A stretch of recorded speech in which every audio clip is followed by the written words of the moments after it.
For that grandmother walking into the room, I think the most powerful thing that grandmother could say is, I have to sit in the dark, or I have to sit in the heat without air conditioning.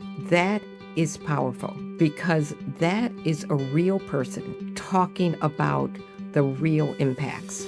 I'm Carolyn Pars, communicator, coach, and host of Just Power, a podcast about creating a clean energy future without leaving anyone behind. Join me as we explore the technologies, policies, and human stories that can make clean energy not just sustainable for our planet, but accessible for everyone. Energy regulatory proceedings are open to the public. Anybody can walk in, including you. But Jolette spent 8 years as a utility commissioner in Massachusetts, and she'll tell you an open door is not the same as a seat at the table.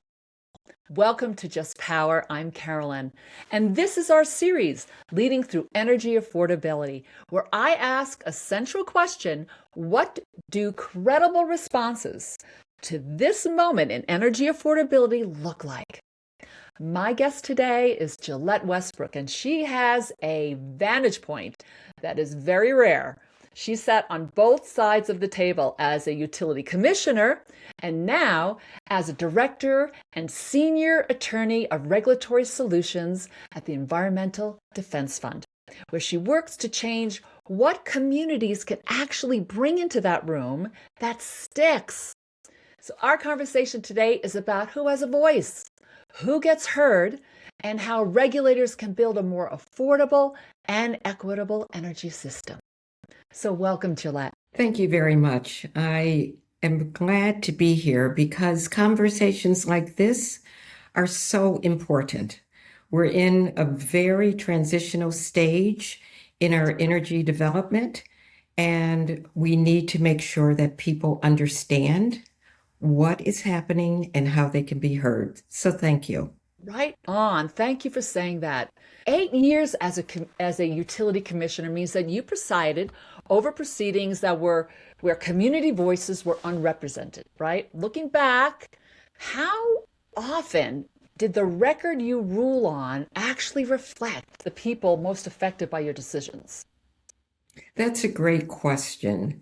And let me say that certainly throughout my career as a commissioner, and even before that as a hearing officer at the department, there were interveners who represented communities' environmental interests. So we did have some voices in the space. I will say that because of the energy transition, people are really paying much more attention.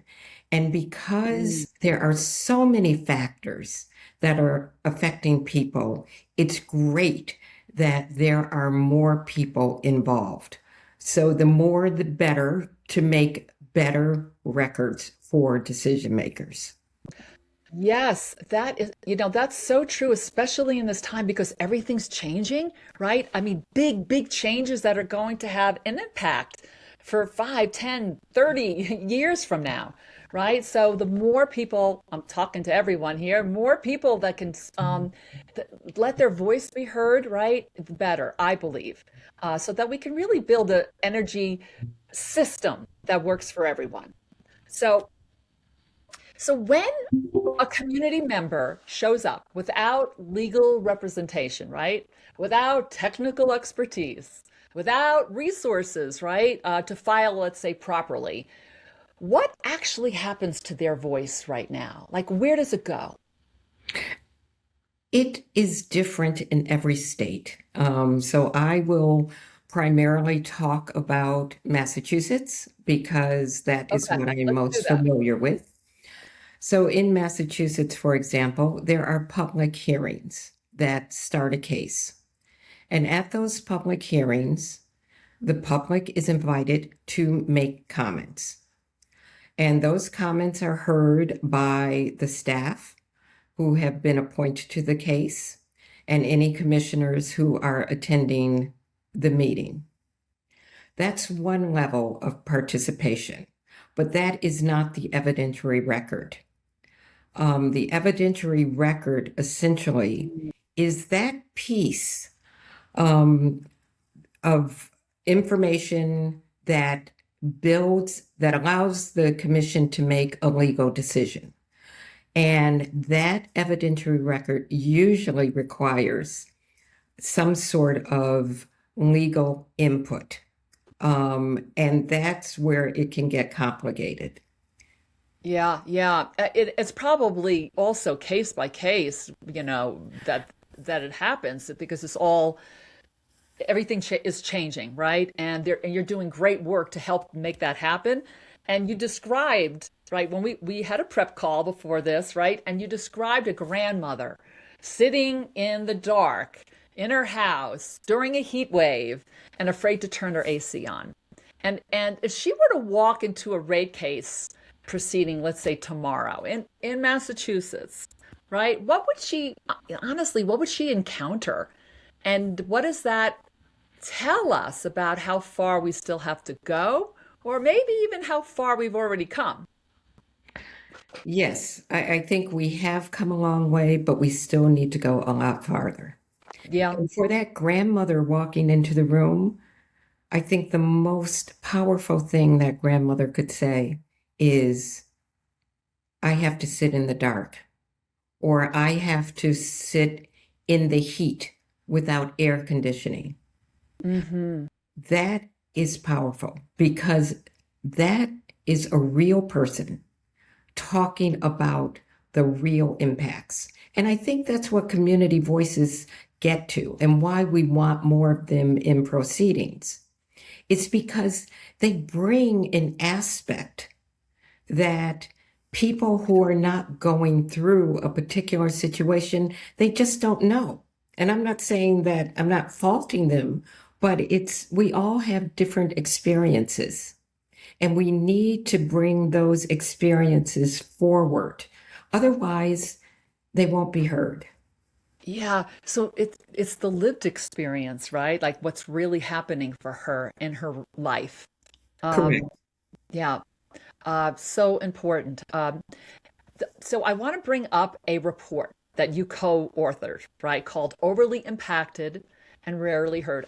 First of all, I love that title. It's like it says exactly what it is, and it's very compelling. And in this report, it calls out residents, underserved residents that have been impacted by these agency decisions, and how they're really the least heard along the way in their proceedings. So we're so good at identifying the barriers of what's happening, but now dismantling it is a whole different thing, right? So in your view, Gillette, what would genuinely meaningful participation look like for those communities? What does that mean, and what would it look like if you were successful right across the board? Let's just say in Massachusetts. Certainly. I think the first step is early participation. Participation has to happen before anything is set in stone, be it infrastructure siting, be it what may shape rates in terms of whether or not there will be low income discount rates or the like. Early participation, it does a couple of things. One, it lets people know, and knowledge is power. If people don't know, how can they get involved? Right. And how will they know what will affect them or how the decision will affect them? So I think early engagement is important. How early is early? For me, I think that it's before things are, for lack of a better term, baked, when things can still be changed Ah, by input right. and having conversations. They don't all have to be formal conversations. They can be at a community center. held maybe Huh. some meetings during the day for people who may have to pick up their children and don't have the evenings free. Those same meetings could be held in the evening to accommodate people who have to work during the day. So making the information accessible in the communities. And Early. people should Okay. not have to travel 25, 50 miles to get Mm, the information. mm. We also have to recognize that not everyone is fortunate enough to be connected to the internet, to be able to access platforms like this. So we have to make sure that there are different ways and effective ways of communicating with people. Okay. So you said a lot there, right? Just want to unpack that. Like, first is early, right? Yes. Get people early so they actually their voice can be heard before everything's been decided upon, right?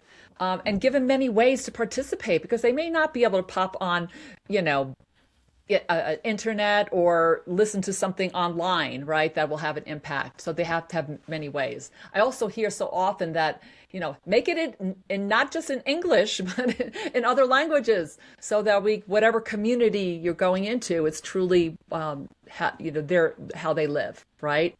So, good. Yeah, I really like that. How do we measure this, right? Because we love measuring everything, and especially from the utility side, right? How do we measure whether you actually achieved what we're talking about? You also talked about make it close in, 25 miles they're not going to travel, make it reasonable. How do you measure it? I think that there are some signs. One being at a public hearing, how many people are there? Simple as that, right? I think that's one indicator of whether or not the message has gotten out to the community. And another is along the same lines of how many people maybe have filed comments Mm, or maybe made calls to the consumer division at the department. So I think that those are some indicators. There are more, but certainly who's showing up is yeah, a key one. yeah.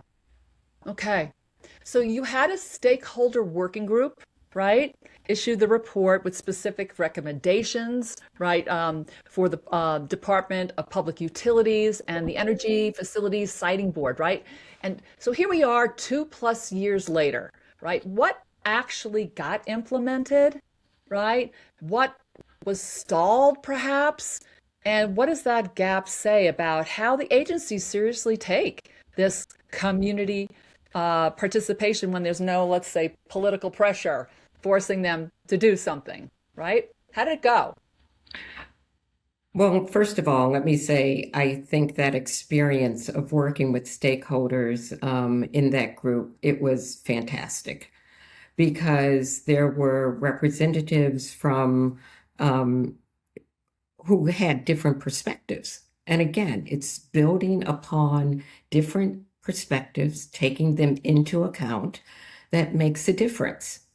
And in the report you're referring to, the state working group was tasked with not only identifying barriers to participation in energy regulatory proceedings, but coming up with recommended solutions. And the report has numerous solutions. And I'm pleased to say that some of those recommendations have been implemented. We divided the recommendations into short and long term, those that the agencies could implement on their own, and those that would require legislative support. Okay. And to give you a few examples of what was implemented that was suggested in the report, the Intervenor Compensation Support Fund. The report said, recommended that some sort of support be given for people who want to intervene, to have their voices heard on the evidentiary record that I was talking about, Mm. on that body of evidence that the decision will be made. These cases are very complex. I They're know. technical. They take a long time, or may take a long time. They require money. You need to hire lawyers, possibly. You may need to hire expert witnesses. That's a burden on people. That's a burden on community groups. And so the intervenor compensation is a mechanism whereby those who are experiencing financial hardship can raise their hand and say, I want to be in this case. I can bring this particular perspective to this proceeding, and I will need funding to pay for witnesses, to pay for an attorney. So that was recommended in the report, and it was put into legislation Right on. in Massachusetts. And I'm pleased to say that the regulations finalizing that program in terms of the nitty-gritty, how will it work? Who does what? Those were finalized within the last couple of months. So that was one recommendation. Okay. Another recommendation that didn't require legislative support was a roadshow, meaning DPU commissioners travel throughout this Commonwealth and let people know what you do so that they can better understand. Let them ask questions. Right. And that was a recommendation. And the DPU did have, I think, 4 road shows. It was either 3 or 4. And again, very helpful. And the other recommendation that was supported by legislation was to have a department within the DPU to help the public understand filing proceedings or procedures, to help the public really get involved. And that has been set up at the DPU. So there, within the DPU, right? within the DPU, Right, having a department or sector within it to help people understand, to get people the help that they need, right? perhaps technically, learn the complexities of what they might be, intervening on. So all of that's pretty amazing. I've never heard of that. But I will say, I want to be clear, that division does not offer any sort of legal advice. Okay. But they are able to answer questions, and they will be dealing with the intervenor compensation. And they can compensate for that as well. Okay. That's a breakthrough, I have to say. Absolutely. Yeah. And then also what you talked about at the beginning in terms of ensuring that notices are in languages other than English and address the needs of the community. Yeah. So that is being done. There are translators at hearings, at public meetings, and two-way translation. That's important. It's not only so that the regulators can hear the questions, but the people asking the questions need to hear the answers. Yeah. Yes. Yes. Yes, of course. Wow. How's it going? Like It's doing. I, of course, would always like things to move much more quickly. But again, it's complicated.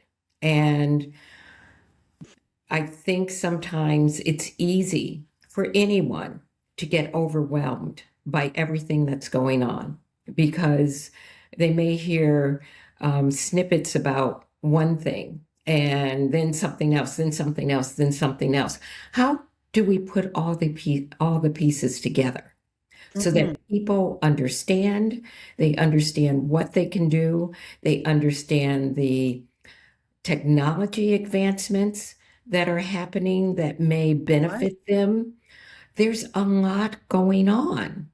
And I think what EDF is trying to do through, and you may ask about this later, but I may just talk about it now, is there's a web page called Community Voices in Energy. And part of what that is intended to do is to provide information for advocates or for whomever wants to view that page or pages. It has resource materials. It will say, for example, in cases in Illinois and in Massachusetts, there have been instances where community experts have presented at hearings. Mm. And that's important because it puts the words, the person in front of the regulators. That's Mm. powerful. Yeah. Wow. I was going into that question, but before I have more around that. I just want to know also back to what got implemented, what didn't get implemented that maybe you're a little disappointed or, and maybe you haven't given up on yet, right? Is there anything that's like still on the table that's going, okay, we got this far, but we're really going for this. Well, that is a great question. And I am not thinking of anything major. I Okay. think another really important recommendation was to change the composition of the Energy Facility Siting Board, to put on that board a member who Mm. has experience with environmental justice issues. All right. That was done. I mean, these were some pretty big recommendations that have been adopted. Is it perfect? Is everything perfect? Absolutely not. But we are making progress. And whenever I have an opportunity to speak around at different meetings or conferences, I always try to raise the report overly impacted and rarely heard because it helps regulators see what can be done. Yeah. And every state is different. I got that. But we're at a point in time where we can't keep reinventing the wheel. We have to say, yes, progress was made in Massachusetts or whatever state. Let's look at how they did it. Let's see if we can adapt and adopt some of what has been done. So I think that's really important that we keep the lines of communication open, not only among communities and regulators, but also regulator to regulator. Yeah. So important, right? They can build upon it instead of reinvent it, right? Is what Correct. I'm hearing you Correct. say. Love that. Uh, so EDF, right? Environmental Defense Funds has a community voices in energy model, right? That pairs community members with that technical and legal experts. Did I get that right? So that they can, when they do show up at a rate case or at a hearing, that they have some power behind them, right? Because a lot of times we're talking in that language, in that world. We're talking about data. We're talking about energy, engineers and their studies. So, tell me more about what EDF does there. Certainly. Well, Community Voices in Energy provides the platform. It provides the resources. Mm. Um, and Okay. so it doesn't necessarily say uh, community X um, technical expert Y will help you. It will say community X. If you are looking at issues regarding rate design, this is what has been done to date. And not every single case is there, but here are some highlights. If you are looking for resources on particular issues, this is what is out there. This is what, and people who visit the site regularly, they may have material that they want to post, and there are ways to do that. So it's information sharing on real issues. And it talks about real results, real impacts. So it can help advocates. It can help community members better understand the community space and what is being done in that space. Right, right. That's a powerful tool, right? That they can go to this place. Is it just Massachusetts, or it's beyond Massachusetts? Yes, I should have said that this is across the country. I mean, there Okay. are resources there from various states. Okay, which is great because that's you said the things you can build upon. What worked over here in New York or in New Mexico, right? People can see the information and be able to hopefully build on it, learn more, get educated, and have their best foot forward when they do this. And anybody that does that, really, that educates themselves on such complexities, I mean, that just the weight of that voice is matters. I think does matter in that world. And you were commissioner, right? So to have those lived experiences and have someone go into the community or come from the community and step forward. I love that. Okay, so I want to ask this question. I've been involved in with utilities, and one particular one for many years, right? As a consultant, helping them to move the ball in the right direction, hopefully, right? So I've noticed that some of the sharpest tensions in regulation is what makes the most money, let's say, for utility is not often what's best for the customer. That always, comes down to it. So I want to know, the commissioners know this, utilities know this. What regulatory process, and we talked a few, process or tools can actually change that math, change that equation? What have you seen that's actually moved the needle in the direction of equity? I think what we want to make sure is that utilities are held accountable for the monies that they're spending, ratepayer money.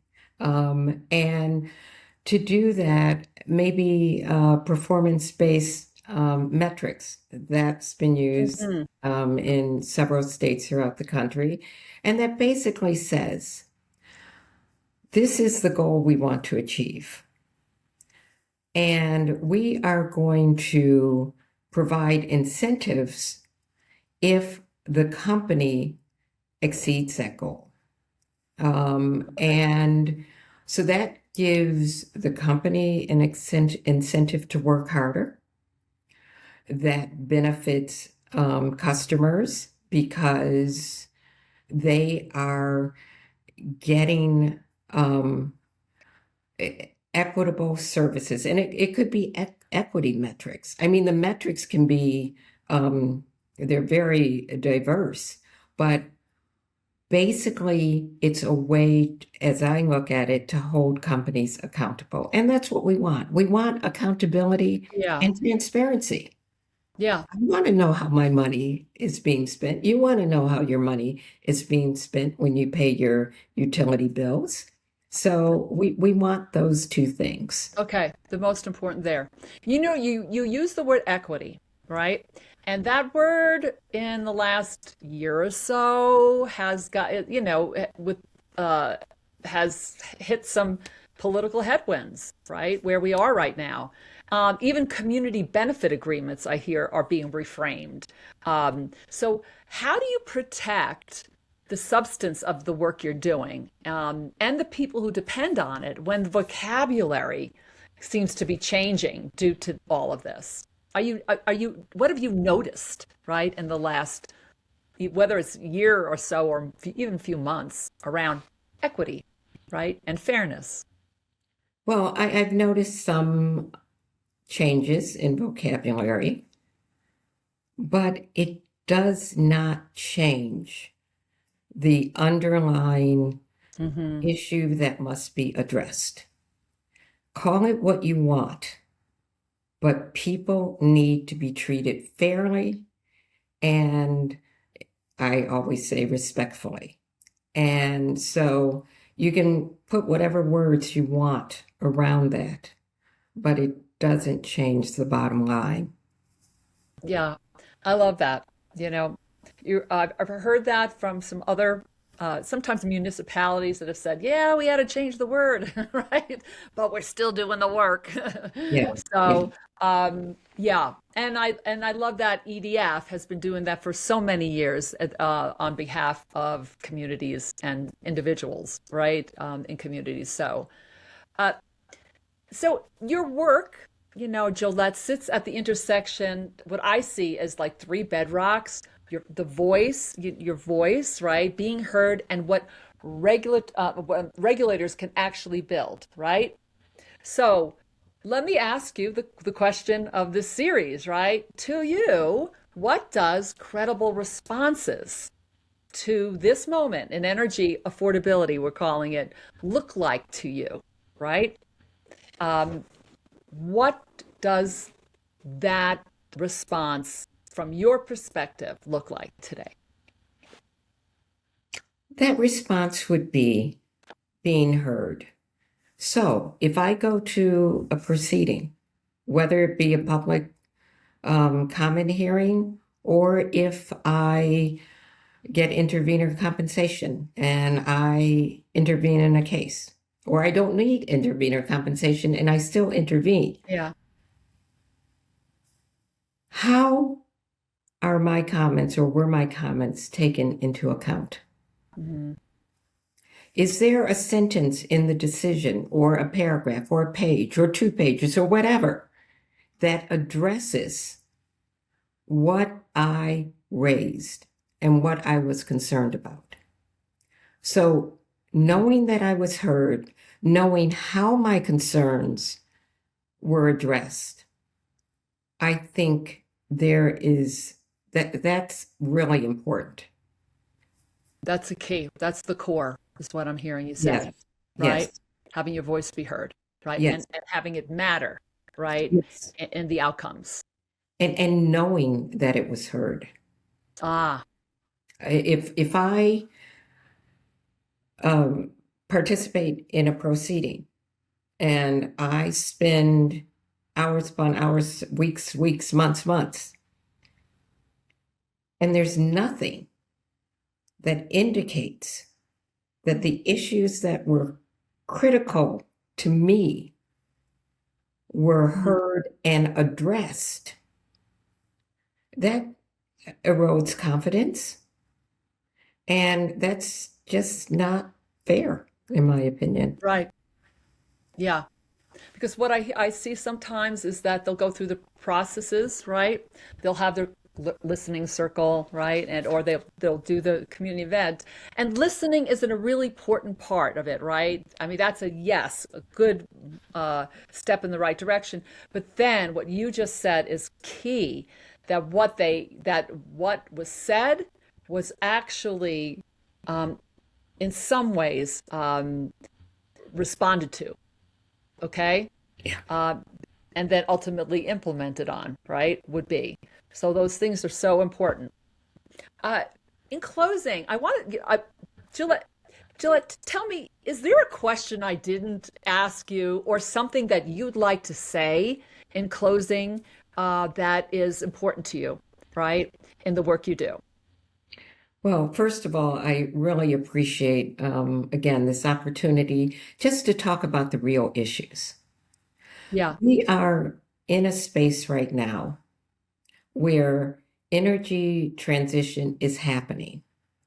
And we have to make sure that as it happens, that everyone has an opportunity to benefit from it. So we really need to look at benefits and make sure that we are tracking who is getting those benefits. And if we find deficiencies, correct them. We must do that.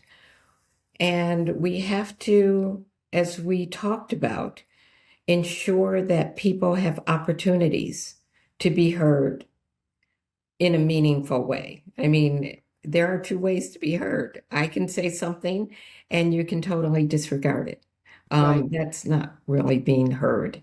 And you may disagree with me, that's fine, but tell me why. That would be really helpful. So Okay.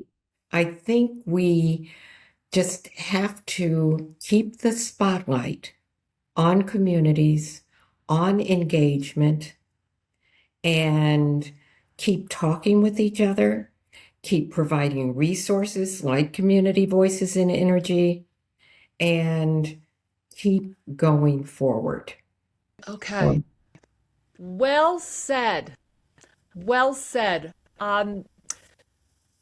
What you're describing is not a radical idea. It's really a simple one, right? That people the people most affected by the energy decisions that we're making right now have a voice, have a seat at the table, right? And you said a meaningful one. That is the crux of it, right? There's tools that exist. There's models that are working right now, right? Maybe what's missing a little bit and we have to push is the will to do it, right? Is what I see. And that's the work that you're doing, Jolette, and I know EDF as well. So thank you so much for the work you do and EDF as a whole. How can people get in touch with you? How can people learn more? Well, people can learn more by contacting, well, EDF has a website, edf.org. Okay. And on that website, there are links to various resources. Community Voices in Energy webpage is available. I don't know if you can provide that information. That'll all be in the show notes for sure. I've been Excellent. on your LinkedIn page too. You have a Great. group on LinkedIn. I love it. Great. So Great. go there. Okay. And we encourage people to explore the materials available and reach out to the LinkedIn group and just get involved. Okay. We know what non-involvement looks like. We need involvement from communities, involvement from people who want to make a difference and who care. And I think everyone cares. They care about their utility bills. They care about affordability. They care about health impacts, environmental impacts. There are so many things we have to address, and we just need to keep going together. Okay. So key. Thank you so much, right? Thank you. And for those that are listening, this is where your voice comes in. It really does matter. You say, oh, sometimes you hear, oh, I'm just one voice, I don't know if I'll have an impact, but guess what? You do. So go to their platform on LinkedIn, make a comment here on YouTube, subscribe to Just Power, and check out EDF and the work they're doing. Your voice does matter. So if you were inspired enough today, right, by Jolette and what she is saying, please go ahead and do at least one of those things and tell your friends. Maybe you can even send this show to a regulator that you know, or your utility company. It is up to us because the energy transition isn't happening to us, it's happening with us, and your voice can be heard. Because, and you know this, we are all in this together. Thank you for joining us. If you enjoyed this episode, make sure you subscribe to Just Power wherever you get your podcasts. And if you really loved it, leave us a review and tell everyone you know about our podcast. It's going to take all of us to create a clean energy future that leaves no one behind.